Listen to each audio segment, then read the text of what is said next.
अच्छा जी, हम डिस्कस कर रहे थे ब्लड ग्रुप को। रिकॉर्डिंग आप ही करेंगे? जी, रिकॉर्डिंग मैंने आपको अलाउ कर दी है फ्रेजिया। मैं भी कर रहा हूँ नहीं सर, वो परमिशन कह रहे हैं। जी। सर वो अभी भी कह रहे हैं कि परमिशन लें होस्ट से। हुआ या नहीं हुआ? एक मिनट, हाँ, अब हो गया। ब्लड ग्रुप को हम डिस्कस कर रहे थे। पिछले लेक्चर में हमने यहाँ तक पढ़ा था कि अप्रॉक्सीमेटली जो international society for blood transfusion है, जिसको ISBT कहा जाता है, international society for blood transfusion, ISBT, उसने 30 या अभी रिसेंटली मैंने जो आपके साथ जो नोट्स शेयर किए हैं 2019 में तकरीबन 38 के करीब ब्लड ग्रुप सिस्टम रिकॉग्नाइज्ड हो चुके हैं, रजिस्टर्ड हो चुके हैं। यानी 38 ब्लड ग्रुप सिस्टम के तहत ब्लड ट्रांसफ्यूजन की जा रही है, जिनमें से कुछ अहम सिस्टम थे जिनके मैंने 5-7 के नाम लिखे थे, जिसमें ABO, RH, MNS, L और K सिस्टम था। मोस्ट रिलायबल और इस वक्त जो हमारे कंट्री में भी राइज हैं, हमारे मुल्क में भी राइज हैं, वो हैं ABO और RH सिस्टम। ABO और RH सिस्टम हमारी ब्लड ट्रांसफ्यूजन इन्हीं दो सिस्टम्स के तहत की जाती है। ABO मेजर ब्लड ग्रुप को कहते हैं और RH माइनर एंटीजन या माइनर ब्लड ग्रुप। यहाँ पर मेजर और माइनर से क्या मुराद है, मैंने आपको बताया था कि अगर आप कहते हैं कि किसी शख्स का ब्लड ग्रुप A पॉजिटिव है, A पॉजिटिव, तो A जो है ये मेजर ब्लड ग्रुप है। A का ताल्लुक ABO सिस्टम के तहत है और पॉजिटिव का ताल्लुक RH सिस्टम के तहत होता है। तो यूं इन दो सिस्टम्स को कंबाइन करके जो है वो ब्लड ट्रांसफ्यूजन की जाती है। ए जो है ये ABO सिस्टम के तहत मेजर ग्रुप है, प्लस या माइनस, पॉजिटिव या नेगेटिव, ये जो है RH सिस्टम के तहत होता है। फिर हमने ये पढ़ा था कि ABO सिस्टम सबसे पहले डॉक्टर लैंड स्टेनर ने, एक साइंटिस्ट था, एक बायोलॉजिस्ट था जिसका नाम था डॉक्टर लैंड स्टेनर, उसने ये वाला सिस्टम ABO सिस्टम 1900 या 1901 में डिस्कवर किया था, पेश किया था। और मैंने आपको बताया था कि उसने सबसे पहले अपने स्टूडेंट्स पर तजर्बात किए, अपने तमाम स्टूडेंट्स के सैंपल लिए थे। तो पहला जो कंसेप्ट उस दिन मैंने आपको दिया था कि blood group, major blood group, very important please, major blood group का ताल्लुक किसके साथ होता है कि किसी भी शख्स के RBCs के ऊपर कौन सा एंटीजन मौजूद है। कंपोजिशन ऑफ ब्लड आपने पढ़ी है, ब्लड के अंदर प्लाज्मा होता है, प्लाज्मा के अंदर सल्यूट्स होते हैं, सॉल्वेंट्स होते हैं, ल्यूकोसाइट्स होते हैं, थ्रोम्बोसाइट्स होते हैं। लेकिन पहली बात, ब्लड ग्रुप का ताल्लुक हमेशा जो ब्लड ग्रुप का नाम है कि किस, जब ये बड़ी बेसिक चीज़ें हैं कि जब हम कहते हैं कि किसी शख्स का ब्लड ग्रुप A है, तो इसका मतलब ये होता है कि उसके ऊपर एंटीजन कौन सा होता है, A। अगर किसी शख्स का ब्लड ग्रुप B है तो इसका मतलब है कि उसके RBCs के ऊपर एंटीजन कौन सा होगा, B। और जिसका ब्लड ग्रुप AB है, इसका मतलब होता है कि उसके RBCs के ऊपर दोनों एंटीजन मौजूद होते हैं, AB और BB, तो उसका ब्लड ग्रुप बन जाता है AB। जिस शख्स के RBCs के ऊपर कोई एंटीजन ना हो, कोई एंटीजन उसके RBCs के ऊपर मौजूद ना हो, तो उसको हम वैसे तो जीरो कहते हैं, जीरो। इसी जीरो से इसको कहा जाता है O। तो चौथा ब्लड ग्रुप फिर बन जाता है, एक A हो गया, एक B हो गया, एक ये जिसके ऊपर दोनों एंटीजन आ जाएंगे, A और B। और एक होता है जिसके ऊपर कोई एंटीजन नहीं होता। जिसके ऊपर कोई नहीं होता उसको हम कहते हैं ओ। ये हम पिछले लेक्चर में डिस्कस कर चुके थे। अब हमें ये समझ आई कि ब्लड ग्रुप का नाम, मेजर ब्लड ग्रुप का नाम, यानी मेजर, अभी मैं पॉजिटिव नेगेटिव की बात नहीं कर रहा, पॉजिटिव नेगेटिव को हम बाद में पढ़ेंगे RH सिस्टम के तहत। अभी हम मेजर ब्लड ग्रुप को पढ़ रहे हैं। तो मेजर ब्लड ग्रुप का नाम हमेशा आरबीसीज के ऊपर मौजूद एंटीजन की वजह से होता है। अब इसके बाद कि क्यों एक ब्लड ग्रुप दूसरे ब्लड ग्रुप को नहीं दिया जा सकता, एक ब्लड ग्रुप, एक ग्रुप का ब्लड जो है वो दूसरे ग्रुप को क्यों नहीं लगाया जा सकता, उसकी वजह ये होती है कि एक रिएक्शन होता है जिसको कहते हैं हीमोलाइटिक रिएक्शन। हीमोलाइटिक रिएक्शन, ये आपने याद रखना है। Haemolytic reaction, HEMOLYTIC, haemolytic reaction. Basically ये लफ्ज है हीमोलाइसिस, हीमोलाइसिस,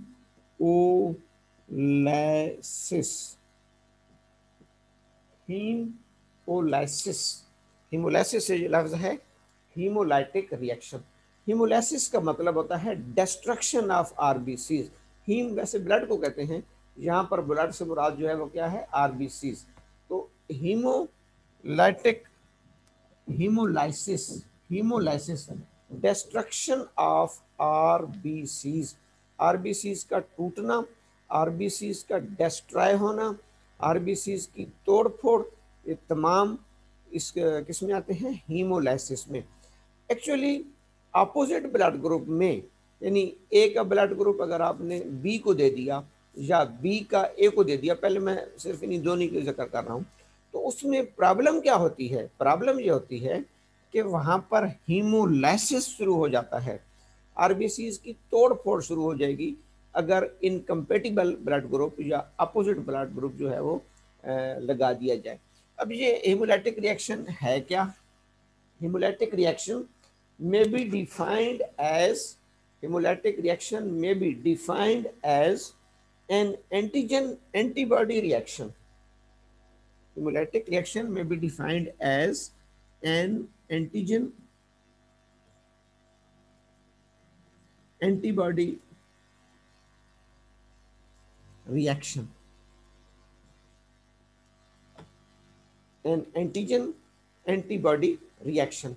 मुख्तसर और सादी तारीफ, हीमोलाइटिक रिएक्शन क्या है, हीमोलाइसिस क्यों होती है, एंटीजन और एंटीबॉडी के आपस में रिएक्शन की वजह से। ये नोट कर लें, लिख लें, सिंपली जस्ट ये चीज़ के एंटीजन एंटीबॉडी रिएक्शन को कहते हैं हीमोलाइटिक रिएक्शन। फिजियोलॉजी में हमारी बॉडी, किसी भी शख्स की बॉडी, मसलन मैं अपनी एग्जांपल दूं, अब मेरी बॉडी है तो मेरी बॉडी का एक अपना डीएनए है, हर मेरी बॉडी का सेल, उसकी फिर न्यूक्लियस, उसकी फिर क्रोमोसोम्स और उसके ऊपर लगे हुए डीएनए, जैसा आप कहते हैं ना कि डीएनए टेस्ट कराया जाता है। क्योंकि हर शख्स का जो डीएनए है उसकी सेटिंग अपनी है, अलग है, वो किसी दूसरे शख्स से नहीं मिल सकती। डीएनए की सेटिंग किसी दूसरे शख्स से नहीं मिल सकती। तो बॉडी का एक ये इम्यून सिस्टम हमारे अंदर जो मौजूद है, डिफेंस सिस्टम, बॉडी ये करती है कि किसी भी बैर से कोई भी सेल, कोई भी फॉरेन एजेंट मेरी बॉडी में दाखिल होगा तो मेरी बॉडी का इम्यून सिस्टम उसके खिलाफ एंटीबॉडी बनाएगी। क्या बनाएगी? एंटीबॉडी। क्यों? कि बैर से दाखिल होने वाली चीज़ को हमारी बॉडी एक फॉरेन एंटीजन तस्वर करती है। प्लीज़ बेसिक चीज़ है, उसको ज़रा समझने की कोशिश करनी है। एक तो चलो मैं इसी ब्लड ग्रुप के हवाले से बात करता हूँ। मेरे अपने आरबीसीज के ऊपर फ़र्ज करें मेरा ब्लड ग्रुप ए है, फ़र्ज करें अब मेरा ब्लड ग्रुप ए है, तो ब्लड ग्रुप ए का मतलब ये है कि मेरे आरबीसीज के ऊपर एंटीजन ए है। अब मेरे आरबीसीज का जो अपना एंटीजन है, उसका नाम भी एंटीजन है, वो क्या है? ए। इस ए के अलावा कोई और ब्लड का कतरा मेरी बॉडी में दाखिल होगा जिसके ऊपर ए एंटीजन नहीं है, कोई और एंटीजन है, तो उसको body as a foreign antigen लेगी।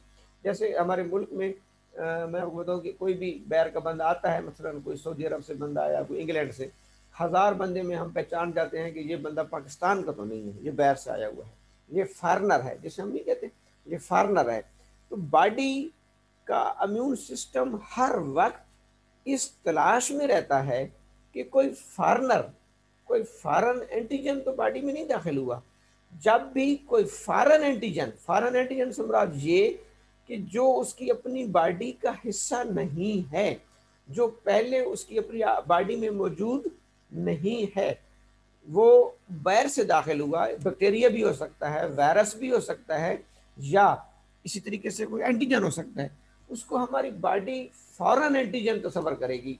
और फॉरेन एंटीजन के खिलाफ इम्यून सिस्टम क्या बनाता है? एंटीबॉडीज। ये बात रखिए, फॉरेन एंटीजन के खिलाफ हमारा इम्यून सिस्टम क्या बनाएगा?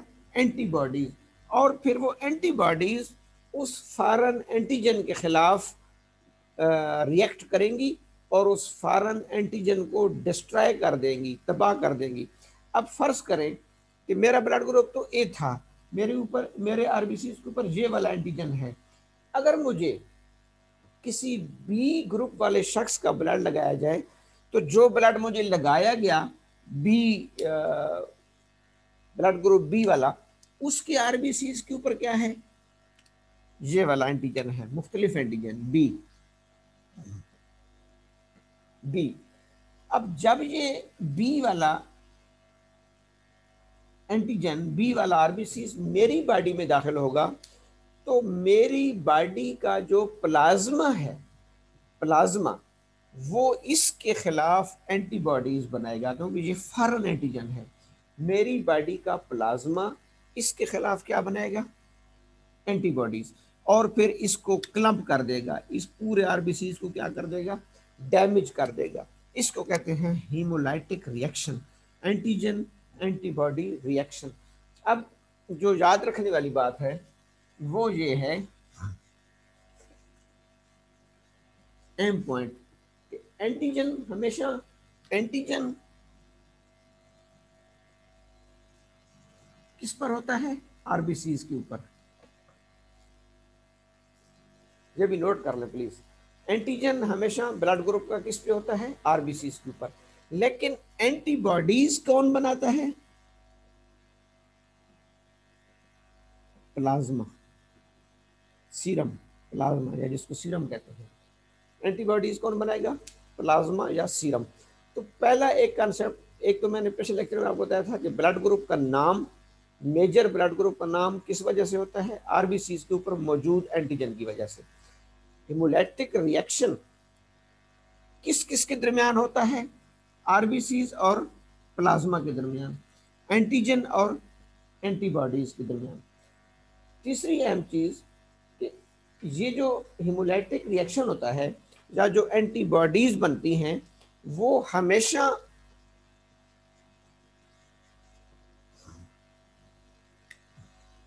डोनर की मैंने डेफिनेशन की थी पिछले लेक्चर में कि anybody, any person who is donating the blood, who is giving the blood, that is called donor. जो शख्स ब्लड दे रहा है वो क्या कहलाता है? डोनर। और जो शख्स ब्लड ले रहा है वो क्या कहलाता है? रिसिपिएंट। तो हीमोलैटिक रिएक्शन हमेशा डोनर के आरबीसीज, आप अपनी कॉपी पे ऐसे लिख लें, डोनर का आरबीसीज और आरबीसीज के ऊपर मौजूद एंटीजन,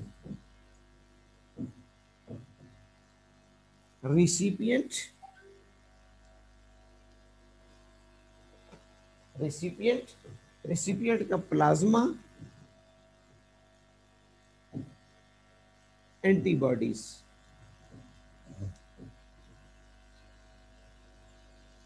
इसको आपने कभी भी नहीं भूलना, इसको बेशक कॉपी पे नोट कर ले बेटा। डोनर आरबीसी, एंटीजन, ये एक लिंक है, ये डोनर है। Recipient, plasma, antibodies. डोनर का आरबीसीज और प्लाज्मा का, रिसिपिएंट का प्लाज्मा। अब हेमोलाइटिक रिएक्शन किन किन के दरमियान हो रहा है? डोनर और रिसिपिएंट के दरमियान। ब्लड देने वाले शख्स का खून और ब्लड लेने वाले शख्स का खून का दरमियान क्या हो सकता है? Haemolytic reaction. हीमोलाइटिक रिएक्शन किस किस के दरमियान होगा? आरबीसीज और प्लाज्मा के दरमियान। डोनर का आरबीसीज, रिसिपिएंट का प्लाज्मा। ये थोड़ी बारीक पॉइंट है। डोनर का आरबीसी, रिसिपिएंट का प्लाज्मा जब भी आपस में इनकम्पिटेबल होंगे, एक दूसरे के खिलाफ रिएक्ट करेंगे, एक दूसरे के खिलाफ रिएक्शन करेंगे। Donor, recipient, RBCs, plasma. अब क्या निकला नतीजा? रिएक्शन किस किस के दरमियान हुआ? Antigen antibody reaction. अब हमें एक फार्मूले की समझ आ जाए कि हमेशा जो रिएक्शन होता है वो डोनर के आरबीसीज और रेसिपिएंट के प्लाज्मा, यानी डोनर के आरबीसीज, उसको आप ऐसे लिख सकते हैं, डोनर के आरबीसीज के ऊपर मौजूद एंटीजन के खिलाफ रिसिपिएंट का प्लाज्मा क्या बनाएगा? एंटीबॉडीज, प्रोवाइडेड दैट कि वो एंटीजन उसका अपना ना हो। अपने से मुराद ये है कि मेरा ब्लड ग्रुप ए है, तो मुझे अगर दूसरा भी ब्लड ग्रुप ए वाला बंदा ब्लड देगा तो मेरी बॉडी समझेगी कि ये मेरा अपना खून है, क्योंकि क्योंकि मेरे आरबीसीज के ऊपर भी एंटीजन ए जो मुझे दिया गया उसके ऊपर भी एंटीजन ए, तो मेरी बॉडी को महसूस नहीं होगा, मेरी बॉडी उसको फॉरनर तस्वर नहीं करेगी, उस खून को, उस ब्लड को समझेगी कि ये तो वही है जो मेरे अंदर ऑलरेडी मौजूद था। लेकिन अगर अपोजिट ब्लड ग्रुप आएगा तो फौरन बॉडी के अंदर एक ट्रैगर सिस्टम है कि वो किसी भी बाहर से आने वाली नई चीज को, फॉरनर को, जो उसके पास पहले नहीं होती, उसको फौरन डिटेक्ट कर लेती है बॉडी। तो अब अगर मुझे सेम ग्रुप दिया जाएगा तो मेरी बॉडी समझेगी कि ये वही आरबीसी है जो मेरे अपने हैं। अगर मुझे बी वाला दिया जाएगा तो चूंकि बी का एंटीजन मुख्तलिफ है तो फौरन मेरी बॉडी रिकॉग्नाइज कर लेगी कि ये फॉरेन एंटीजन है और उसके खिलाफ मेरा प्लाज्मा, चूंकि मैं रिसिपिएंट हूँ, मेरा प्लाज्मा फौरन क्या बना देगा? एंटीबॉडीज। और यूं एंटीजन एंटीबॉडीज रिएक्शन शुरू हो जाएगा। एंटीजन एंटीबॉडीज क्या शुरू हो जाएगा? रिएक्शन शुरू हो जाएगा। इसको कहते हैं हीमोलैटिक रिएक्शन। यानी हीमोलैटिक रिएक्शन हमेशा डोनर के आरबीसीज और रेसिपिएंट के प्लाज्मा के दरमियान होता है, जिसके नतीजे में आरबीसीज तबाह हो जाते हैं और उनमें मौजूद हीमोग्लोबिन रिलीज हो जाती है। आरबीसीज, ये देखें, आरबीसीज क्लम्प हो गया, आरबीसीज डैमेज हो गया, इसमें जो एचबी मौजूद थी वो रिलीज होकर ब्लड में आ गई और इस तरह जो रिसिपिएंट है उसके अंदर जो आरबीसीज है वो तबाह होना शुरू हो जाते हैं। तो इसमें मेन चीज़ के जो मैं आपको समझा रहा हूँ कि वाई द अपोजिट ब्लड, जिसको हम इनकम्पेटिबल कहते हैं, इनकम्पेटिबल ब्लड जो है वो क्यों दूसरे को नहीं दिया जा सकता। अब अगर मैं इसका मैं अगर टेबल बनाऊं तो ये ऐसे बनेगा।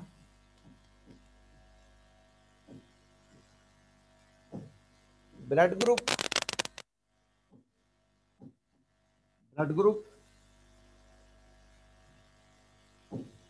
आरबीसीज और आरबीसीज के ऊपर मौजूद एंटीजन, प्लाज्मा और प्लाज्मा के अंदर एंटीबॉडीज। ये आपने हर वक्त याद रखनी है। क्या सूरत हाल बनेगी अगर किसी शख्स का ब्लड ग्रुप ए है? अगर किसी शख्स का क्या है? ब्लड ग्रुप ए है, तो हमने चूंकि पढ़ा है कि जो ब्लड ग्रुप का नाम होता है वही आरबीसीज के ऊपर क्या होता है? एंटीजन होता है। तो इसका मतलब है कि आरबीसीज के ऊपर एंटीजन भी कौन सा होगा, ए। एंटीजन कौन सा होगा, ए। इसका प्लाज्मा यानी ई वाले शख्स का प्लाज्मा किसके खिलाफ एंटीबॉडीज बनाने की सलाहियत रखता है? जाहिर है वो अब अपने एंटीजन के खिलाफ तो नहीं बनाएगा, वो किसके खिलाफ बनाएगा, बी के खिलाफ। इसको हम लिखते हैं, ये प्लाज्मा है, anti B antibodies, anti B, क्योंकि ए वाला मुखालिफ एंटीजन, अच्छा एंटीजन टोटल दो ही हैं, ए और बी, इसलिए कोई 1000 एंटीजन तो है नहीं ब्लड ग्रुप के हवाले से। बड़ा आसान है कि जो एंटीजन उसका अपना नहीं होता, अपना नहीं होता, तो उसके मुखालिफ एंटीजन के खिलाफ वो क्या बनाए थे, एंटीबॉडीज बनाएगा। तो इसके अपने पास चूंकि ए है, ये है ए, अब इसके पास कौन सा नहीं है, बी। तो जो ही बी इसकी बॉडी में दाखिल होगा, इसका प्लाज्मा एक्टिवेट हो जाएगा और क्या बनाना शुरू कर देगा, anti B antibodies, anti B antibodies. अब दूसरा ब्लड ग्रुप क्या है, बी। दूसरा ब्लड ग्रुप क्या है, बी। इसके आरबीसीज के ऊपर, इसके आरबीसीज के ऊपर एंटीजन क्या है, बी। एंटीजन क्या है, बी। अब इसका अपना एंटीजन चूंकि बी है, मेरे ख्याल में आपको क्लियर हो गया होगा, इसका प्लाज्मा एंटीबॉडी कौन सी बनाएगा, ए। एंटीबॉडी कौन सी बनाएगा, A. Anti A antibodies, anti A antibodies, क्योंकि ये दुश्मन है, मुखालिफ है किसका, ए का। अपने इसके पास क्या है, बी। इसके अपने पास क्या था, ए। मुखालिफ किसके हो जाएगा, बी के। Foreign antigen, opposite antigen, incompatible antigen, जो भी आप इसको नाम दे सकते हैं। तीसरे शख्स का ब्लड ग्रुप जो है वो ए बी है, ए बी, ए बी, तीसरे शख्स का एंटीजन। अब इसका जो ए बी है, इसका मतलब ये हुआ कि इसके आरबीसीज के ऊपर दोनों एंटीजन होंगे, इसके आरबीसीज के ऊपर दोनों एंटीजन होंगे, ए भी होगा और बी भी होगा, ए भी होगा और बी भी होगा। ये ए बी वो ब्लड ग्रुप है जिसका आरबीसीज अपने ऊपर दोनों एंटीजन रखता है, ए बी और बी बी। अब इसका प्लाज्मा, इसका प्लाज्मा किसके खिलाफ एंटीबॉडीज बनाएगा, कोई बंदा मुझे बता सकता है प्लीज? सर ये तो दोनों ले सकते हैं ना? नहीं, मुझे ये बताएं कि इसका प्लाज्मा किस एंटीबॉडीज बनाएगा। शाबाश ये कोई एंटीबॉडी, जी, ये कोई एंटीबॉडी नहीं बनाएगा। कौन बोल रहे हैं आप, अपना नाम भी बताएं बेटा। कायनात नजर, जी, कायनात नजर। कायनात नजर, शाबाश, ठीक है। इसका प्लाज्मा कोई भी एंटीबॉडीज नहीं बनाएगा। Very good. क्यों नहीं बनाएगा, कि इसके दोनों अपने हैं ना, इसके दोनों अपने पास हैं, तो इसका प्लाज्मा दोनों का दोस्त होगा, क्योंकि ना तो वो ए के खिलाफ बना सकता है, ए बी तो इसका अपना है, ना वो बी के खिलाफ, वेरी गुड, इस मतलब आपको समझ आ रही है, ना वो ए के खिलाफ बना सकता है, ना वो बी के खिलाफ बना सकता है। तो इसमें हम लिखेंगे no antibodies, no antibodies, no antibodies किसी के खिलाफ। ए बी का प्लाज्मा किसी के खिलाफ, अपने माइक को प्लीज जेब माइक को म्यूट करें ना बेटा, माइक को म्यूट रखा करें ना आप, जब मैं किसी से पूछूं तो फिर आप उस वक्त खोल के बता दें। अब ए बी का प्लाज्मा चूंकि कोई एंटीबॉडीज नहीं बनाता, बड़ी मुझे आपकी तवज्जो चाहिए, इस चूंकि ए बी दोनों का दोस्त है, दोनों एंटीजन इसके पास हैं, तो इसका प्लाज्मा किसी के खिलाफ एंटीबॉडीज नहीं बनाता।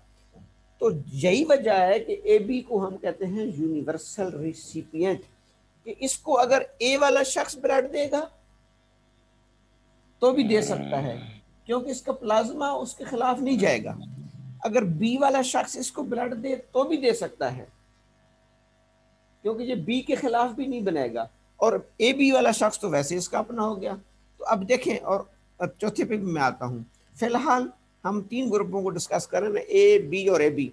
तो ए बी को हम universal, concept should be clear, A B को हम क्यों कहते हैं यूनिवर्सल रेसिपिएंट, कि ये ए से भी ब्लड ले सकता है, बी से भी ले सकता है।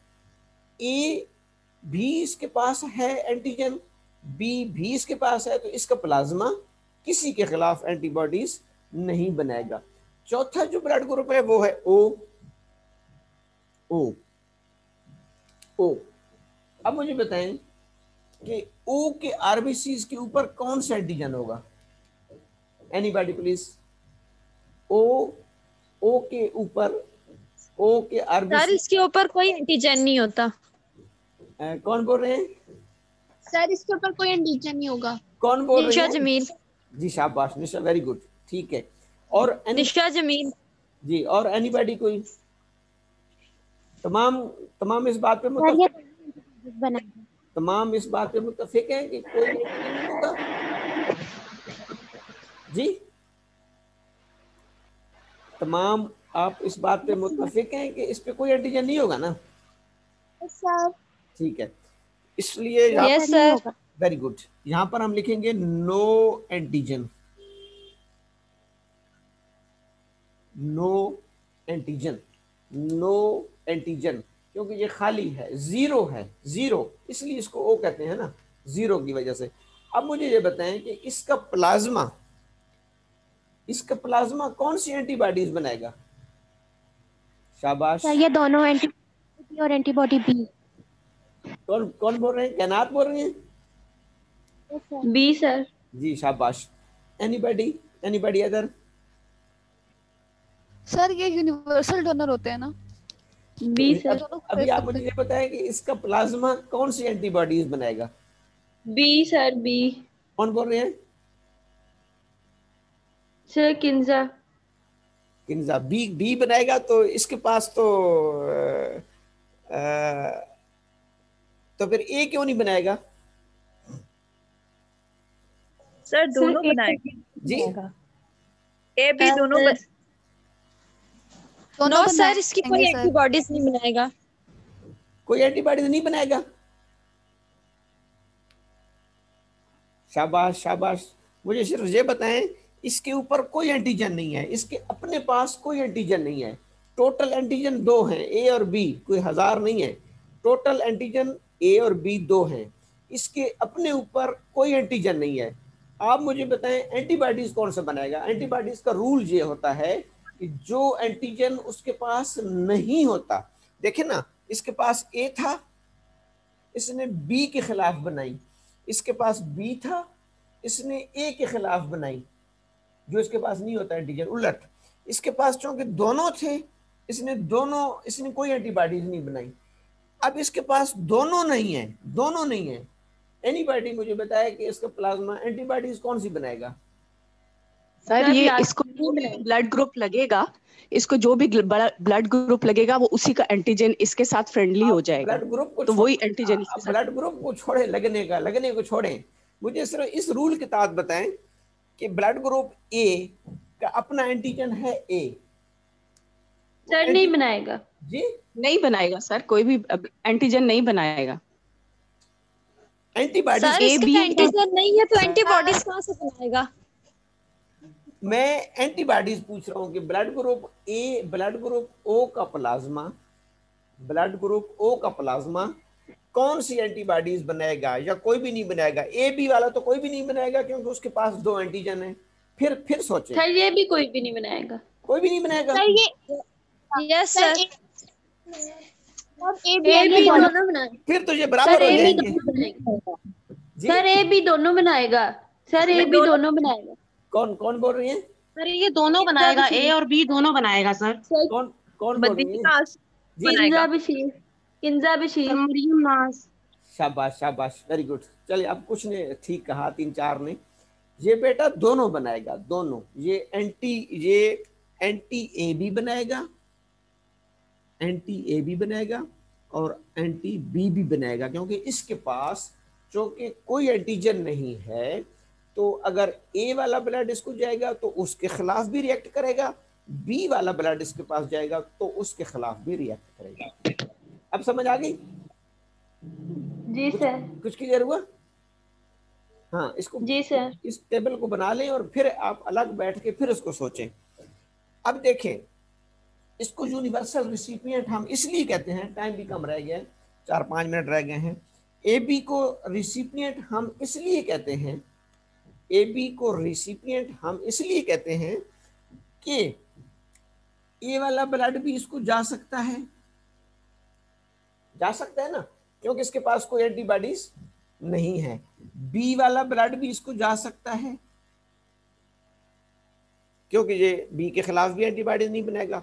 अपने अपने ग्रुप ए बी वाला बंदा तो इसको खुद ब्लड दे सकता है, 3 हो गए।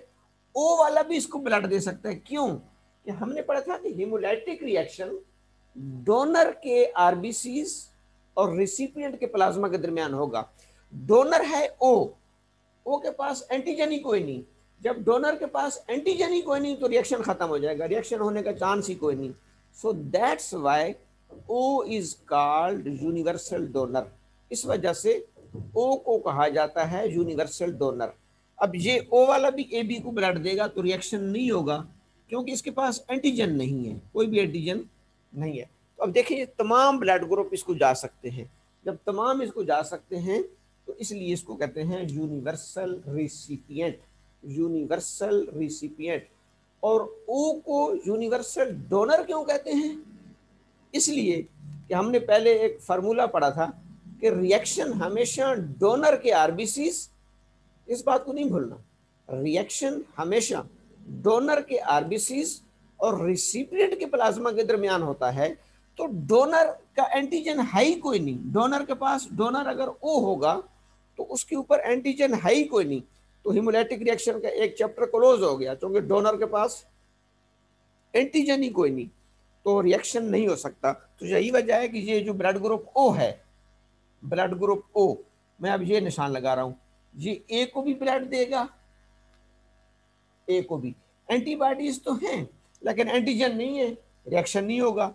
ये ओ वाला बी को भी दे सकता है, बी के पास एंटीबॉडी तो है ए, लेकिन इसके पास एंटीजन नहीं है, मामला सॉल्व हो गया। ओ वाला ए बी को भी दे सकता है, ए बी को तो बड़ा आसानी से दे सकता है। क्यों? इसके पास एंटीजन कोई नहीं, इसके पास एंटीबॉडीज कोई नहीं, तो बड़ा सेफ ट्रांसफ्यूजन होगी, कोई रिएक्शन नहीं होगा। और ओ वाला खुद अपने आप को तो दे ही सकता है। तो यूं ये थोड़ी सी आपने आज की डायग्राम याद रखनी है। Why A B is called universal recipient and why B is called, why O is called universal donor. तो अब 2-1 मिनट रह गए हैं, अगर आपका इसमें कोई क्वेश्चन है आप पूछ सकती हैं, क्योंकि इसका कंसेप्ट क्लियर करना बेटा बहुत ज़रूरी है, बहुत ज़रूरी। ये चीज़ अक्सर हमारे डॉक्टर्स को पता नहीं होती कि हेमोलाइटिक रिएक्शन क्या है, ब्लड ग्रुप क्यों एक दूसरे के खिलाफ इनकम्पेटिबल होते हैं। जी निशा जमील, आपने रेज हैंड किए हुए बेटा। सर ये जो ब्लड ग्रुप ओ है ये ए बी को कैसे दे सकता है? ए बी को बेटा ऐसे दे सकता है, फिर फार्मूला वही जेन में रखना है, कॉपी पे लिख लें।